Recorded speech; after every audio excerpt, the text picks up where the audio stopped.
Source. Bab 3. Terpaksa menikah.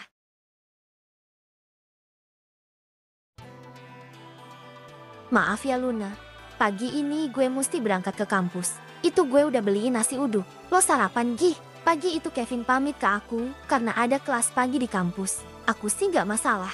Yang ku masalahin adalah kenapa dia kayak perhatian banget ke aku. Mana perginya pakai pamit, dah kayak suamiku aja. Dan setelah menghabiskan nasi uduk yang Kevin beli, aku mulai berpikir untuk beresin rumahnya yang berantakan kayak kapal pecah. Ya hitung-hitung buat ngisi waktu luangku yang lagi nganggur, dan sekalian buat balas budi karena udah dikasih tempat tinggal. Dan sebelum mulai beres-beres, aku mesti pakai masker dulu biar nggak bersin karena debu-debu yang berterbangan. Dan setelah semua persiapan siap, barulah aku mulai beresin rumahnya. Dimulai dari kamarnya Kevin, terus dapur dan terakhir ruang tengah. Meskipun aku ini sebenarnya cowok, tapi aku tuh sangat benci dengan yang namanya kotor apalagi berantakan. Makanya aku tuh hobi banget bersih-bersih. Bahkan ketika masih sekolah aku ini dijuluki cowok higienis karena saking bersihnya. Dan tak terasa, udah 1 jam lebih aku bersih-bersih rumah Kevin. Tinggal beresin teras. Dan ketika berjalan keluar, aku dikejutkan ketukan pintu dari luar. Sepertinya ada orang yang mengunjungi rumah Kevin. Mungkin temannya. Aku coba buka saja untuk memastikannya. Ternyata yang mengunjungi rumah Kevin seorang perempuan paruh baya. Kelihatannya seumuran ibuku. Kamu siapa? Kenapa ada di rumah anakku? Tanya ibu itu yang rupanya ibunya Kevin. Pagi tante. Tante nyari Kevin ya. Ayo mari masuk. Aku menyuruhnya untuk masuk. Dan nampaknya ibunya Kevin ikut aja tuh. Dia masuk gitu aja setelah aku persilahkan. Dan kelihatannya dia nampak bingung ketika masuk ke dalam rumah. Itu bisa kulihat dari caranya yang sedang mengamati ruangan ini. Dan ketika dia duduk, aku coba menawarinya minum. Maaf, tante mau minum apa? Gak usah. Lebih baik kamu duduk dulu. Tolaknya yang malah menyuruhku duduk. Dan setelah aku duduk, dia pun kembali bertanya. Anak manis, siapa namamu? Dan kenapa kamu ada di rumahnya Kevin? Kamu pacarnya ya? Bukan tante. Aku cuma temannya aja kok. Dan namaku Luna. Entah kenapa aku jadi spontan bilang Luna. Terus apa kamu yang beresin semua ini? Tanya ibu itu yang kujawab anggukan. Benarkah? Dia melotot ke arahku. Iya tante. Selang beberapa detik setelahnya, terlihat raut mukanya yang terlihat kecewa. Ya sayang sekali, padahal tante suka tipe perempuan kayak kamu. Maksud tante apa? Aku masih bingung. Tante itu suka perempuan rajin kayak kamu. Kalau kamu itu pacarnya Kevin, pasti tante bakalan batalin perjodohannya. Tuturnya yang nampak menyukaiku. Maaf aja tante, tapi aku masih waras. Gak bakalan aku mau jadi pacar anak tante. Batinku saat memandangnya. Dan tak berselang lama, si Kevin pulang dari kampusnya. Mama ngapain sih kesini? Ucap Kevin yang terlihat terburu-buru memasuki rumah. Ngapain? Ya, tentu aja jemput kamu. Sahut ibunya. Buat apa? Tentu aja untuk menikahkan kamu sama anaknya teman papa. Jawab ibunya lagi. Gak mau ma. Aku tuh gak mau nikah. Perlu mama tahu. Aku tuh udah punya pacar ma. Ucap Kevin yang berusaha menolak. Masa? Siapa pacar kamu? Dia. Kevin menunjuk ke arahku. Saat itu juga mataku langsung terbelalak tak percaya. Begitupun juga dengan ibunya yang balik memandangiku. Benarkah itu nak? Aku menggeleng coba menolaknya dan dengan cepat Kevin menarikku. Dia langsung membawaku ke dapur. Lo itu apa-apaan sih? Kenapa lo ngelibatin gue ke masalah keluarga lo? Hardiku memarahinya. Sorry Lan, gue terpaksa. Please bantu gue. Gue janji setelah selesai gue akan pura-pura putusin lo. Gue mohon lo bantu gue ya. Kevin memohon sampai sujud-sujud ke aku. Gak mau, tolakku. Ya udah kalau lo gak mau bantu, gue juga gak akan bantuin lo. Lo silahkan angkat kaki dari sini. Baiklah kalau begitu, gue akan pergi dari rumah lo. Tegasku yang bersikukuh menolaknya. Dan hari itu juga aku segera keluar dari rumahnya. Baru sampai di ruang tengah, ibunya Kevin menghampiriku dan menahanku pergi. Luna, kamu mau kemana? Mau pulang tante, jawabku. Kenapa mau pulang? Tante masih mau ngobrol sama Luna, ucapnya meminta. Rasanya aku tak tega menolak permintaan ibunya Kevin. Tatapannya yang tulus itu seperti ibuku. Baiklah tante. Tapi aku gak bisa lama-lama. Ibu Kevin lalu menarikku untuk kembali duduk. Dan setelahnya Kevin berbisik kepadaku. Katanya lo gak mau bantuin gue. Gue kasihan sama nyokap lo. Seng sialan. Gue janji akan balas kebaikan lo. Di tengah percakapanku dan Kevin, Si tante rupanya sedang nelpon seseorang. Dari arah pembicaraannya kayaknya itu suaminya deh. Papa, kita batalin pernikahan Kevin. Dan buruan papa kesini. Mama mau kenalin papa sama pacarnya Kevin. Vin, kok malah jadi ribet gini? Kataku melotot ke dia. Udahlah Lan. Belum sempat Kevin menjawabku. Perhatiannya teralihkan oleh ibunya yang bertanya. Kevin, Luna, udah berapa lama kalian pacaran? Tanya tante. Aku sebenarnya mau menjawab akan tetapi si Kevin seenaknya membungkam mulutku. Dan akhirnya si Kevin lah yang menjawab pertanyaan ibunya. 1 bulan mah. Kita udah pacaran selama 1 bulan. Oh begitu. Dan tak berselang lama aku dikejutkan oleh orang yang sekarang datang ke kontrakannya Kevin. Pak Guntur, kataku tak menyangka. Luna lo kenal sama papaku? Tanya Kevin heran. Bagaimana tak kenal? Pak Guntur itu teman bisnis ayahku. Dan sebelum aku berubah, aku pernah bertemu dengannya waktu meeting kerja bersama ayah. Dan betapa sialnya aku. Ternyata ayah juga datang tepat setelah Pak Guntur masuk. Begitu melihatnya, aku buru-buru memakai masker yang masih tergelantung di leherku. Aku tak mau ayah mengetahui aku yang sedang berada di sini. Bisa gawat kalau dia sampai tahu aku di sini. Luna, kenapa kamu pakai masker? Tanya ibunya Kevin heran. Lagi flu tante, jawabku lirih. Tak hanya tante, Kevin yang duduk di sebelahku juga heran dan bertanya. Lo kenapa jadi gini sih begitu ada papa sama temennya? Dih, kenapa gue baru sadar? Ternyata Kevin ini anaknya Pak Guntur, pria yang dijodohkan ayah padaku. Batinku melirik ke Kevin. Mampus, gue mesti gimana sekarang? Gak ada celah sedikit pun untuk kabur. Pak Wahyu maaf sekali. Sepertinya kita mesti membatalkan acara pernikahan anak kita. Ucap Pak Guntur yang berjalan masuk dan diikuti ayahku yang berjalan di belakangnya. Gak apa-apa Pak, saya memakluminya. Dan begitu mereka masuk, ibunya Kevin coba memperkenalkan aku kepada Pak Guntur. Maaf ya Pak Wahyu, bukannya kami menolak. Tapi Kevin baru aja memperkenalkan pacarnya kepadaku. Luna, ini papanya Kevin dan ini temannya.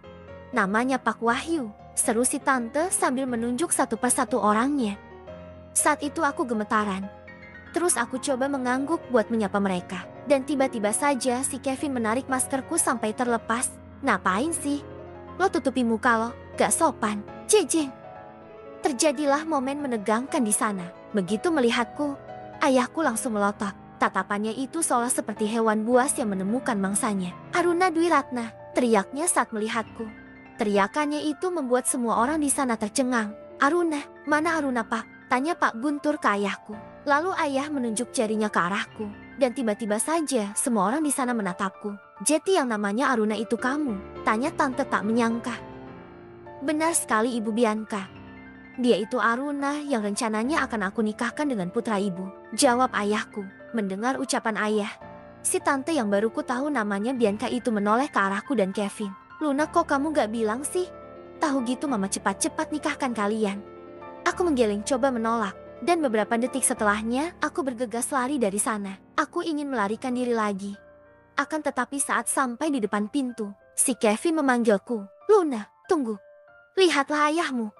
Aku segera menoleh dan betapa terkejutnya aku melihat ayahku yang sedang kesakitan sambil memegangi dadanya. Jangan-jangan penyakit jantungnya kumat lagi. Ayah. Kataku segera menghampirinya, meskipun ayah itu selalu memaksaku. Aku tetap menyayanginya, biar bagaimanapun dia ayah kandungku. Mana mungkin aku tega meninggalkannya di saat ia tersiksa seperti ini. Karena kondisinya yang memburuk, Pak Guntur dan Kevin segera membawa ayahku ke rumah sakit terdekat untuk segera mendapatkan penanganan. Siang itu sudah 3 jam lebih aku bersama keluarganya Kevin menunggu ayah yang sedang dirawat di ruang UGD. Hingga tak berselang lama, seorang suster menghampiriku yang tengah duduk bersama yang lain. Maaf, di sini siapa yang keluarganya pasien? Suster itu bertanya, dan aku segera mengacungkan jari ke atas. Saya Sus, saya anaknya. Oh, kalau begitu masuklah, pasien ingin sekali bertemu dengan Anda. Suruhnya yang kemudian mengantarkanku masuk. Dan setibanya aku di dalam sana, kulihat ayah tengah berbaring lemah di atas berangka. Aku sungguh tak tega melihatnya seperti itu. Dan segera aku menggenggam tangannya dengan kedua tanganku. Ayah, ini aku Juna, kataku lirih. Setelah mendengar suaraku, perlahan ayah membuka matanya. Maafkan ayah ya nak, ayah sudah memaksamu untuk menikah, kata ayahku yang suaranya serak. Aku menggeleng. Enggak ya, aku yang harusnya minta maaf.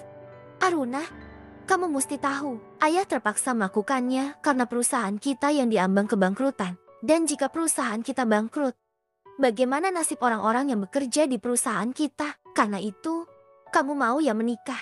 Ayah mohon. Ini keinginan terakhir ayah. Uhuk-uhuk. Aku jadi merinding mendengar ayah yang mengatakan kalimat terakhir. Jangan-jangan, ini saat-saat terakhirku bisa melihatnya. Baiklah. Aku akan coba mengalah agar dia bisa tersenyum di saat-saat terakhirnya. Baiklah ya. Aku akan menerima perjodohan ini, kataku yang akhirnya setuju. Di hari itu, tepatnya di ruangan ayah dilawat, aku dan Kevin melaksanakan akad nikah yang disaksikan ayahku beserta kedua orang tua Kevin. Sebenarnya ibunya Kevin ingin melakukan akad nikah di masjid, akan tetapi aku tolak karena kondisi ayahku yang kritis. Biar bagaimanapun, aku hanya ingin ayah melihat anaknya menikah untuk yang terakhir kalinya dalam hidupnya. Selang 30 menit kemudian, dimulailah prosesi akad nikah yang sedang kulakukan bersama Kevin. Saat itu, aku duduk di sebelah kirinya Kevin yang terlihat tegang di hadapan penghulu. Jangankan dia, aku sendiri juga merasakan hal yang sama dengan Kevin. Tubuhku gemetaran karena sebentar lagi akan dinikahi seorang pria yang baru sehari ku kenal. Dan parahnya pria itu yang akan mengucapkan sumpah janji ke penghulu. Bukannya aku, karena acaranya ini mendadak. Jadinya aku hanya memakai pakaian seadanya yang diberikan ibunya Kevin untukku. Aku heran, dari mana Tante Bianca mendapatkan satu set kebaya pengantin? Belikah? Udahlah itu gak penting. Dan saat mau dimulai, Pak Guntur memakaikan selendang kepada kami berdua. Dan aku yang terlanjur menyetujui pernikahan ini hanya bisa memejamkan mata sembari mendengarkan Kevin yang dengan lantangnya mengucapkan sumpah janji akad nikah di depan penghulu. Dan ketika membuka mata, aku bisa mendengar suara orang tua Kevin yang berkata, "Sah," dan kemudian dilanjutkan dengan doa. Di detik ini, aku resmi menjadi istri dari Kevin Aditya Putra. Alhamdulillah. Sekarang kalian udah resmi menjadi pasangan suami istri. Sekarang mempelai wanita boleh mencium tangan suaminya, kata Pak Penghulu yang seperti menyuruhku. Aku sebenarnya tak sudi melakukannya. Tapi aku sudah terlanjur berjanji kepada ayah dan sudah sah juga sebagai istrinya. Mau tak mau, aku terpaksa melakukannya. Dan saat itu, dengan cepat aku cium punggung tangannya Kevin di hadapan semua orang. Rasanya harga diriku benar-benar hancur karena harus mencium tangan seorang pria yang usianya lebih muda dariku. Dan setelah mencium tangannya, aku langsung dibuat kikuk olehnya yang tanpa kuduga mencium keningku. Karena perbuatannya, aku segera mendorongnya. Apa-apaan sih, Vin? Kenapa lo nyium gue? Lo itu gimana sih? Lo itu kan sekarang istri gue. Jadi sah-sah saja gue melakukannya. Yang dikatakannya memang benar sih. Tapi masalahnya aku risih sama yang dilakukannya. Gimana gak risih? Aku tuh baru 2 hari jadi cewek. Dan betapa sialnya aku. Aku baru saja dicium sama cowok. Dan parahnya cowok itu sekarang adalah suamiku. Gak kebayang hari-hari yang nantinya bakal ku jalani setelah resmi menjadi istrinya.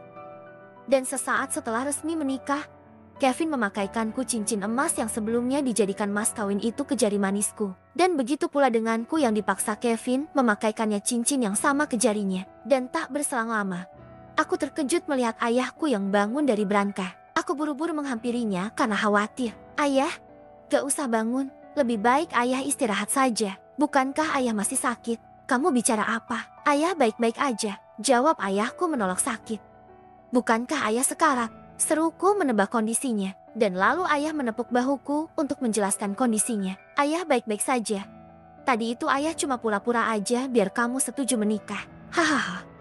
Sialan, aku ditipu sama orang tua ini. Bagaimana mungkin aku bisa percaya begitu saja sama aktingnya? Oh, jadi ayah pura-pura ya? Kalau begitu aku akan ceraikan Kevin sekarang juga, kataku mengancam. Itu gak mungkin, cuma Kevin yang berhak menolak ceraikan kamu, jawab ayahku nampak tenang dengan ancamanku. Kalau gitu aku akan minta ke Kevin. Aku segera menoleh ke Kevin yang ada di sebelahku. Vin, ceraikan aku. Gak mau. Ish, kenapa? Bukannya lo juga menolak pernikahan ini? Tanyaku. Tadinya sih iya, tapi begitu tahu yang dijodohkan ke gue itu lo, kayaknya gue akan coba ngejalaninnya. Luna, lo itu tipe gue, jawab Kevin tersenyum padaku. Tipe lo apaan? Gue gak mau punya suami kayak lo, tolakku yang jijik setelah mendengarkan ucapannya. Kevin memegang kedua bahuku dan lalu menatapku dengan tajam. Begitu ya?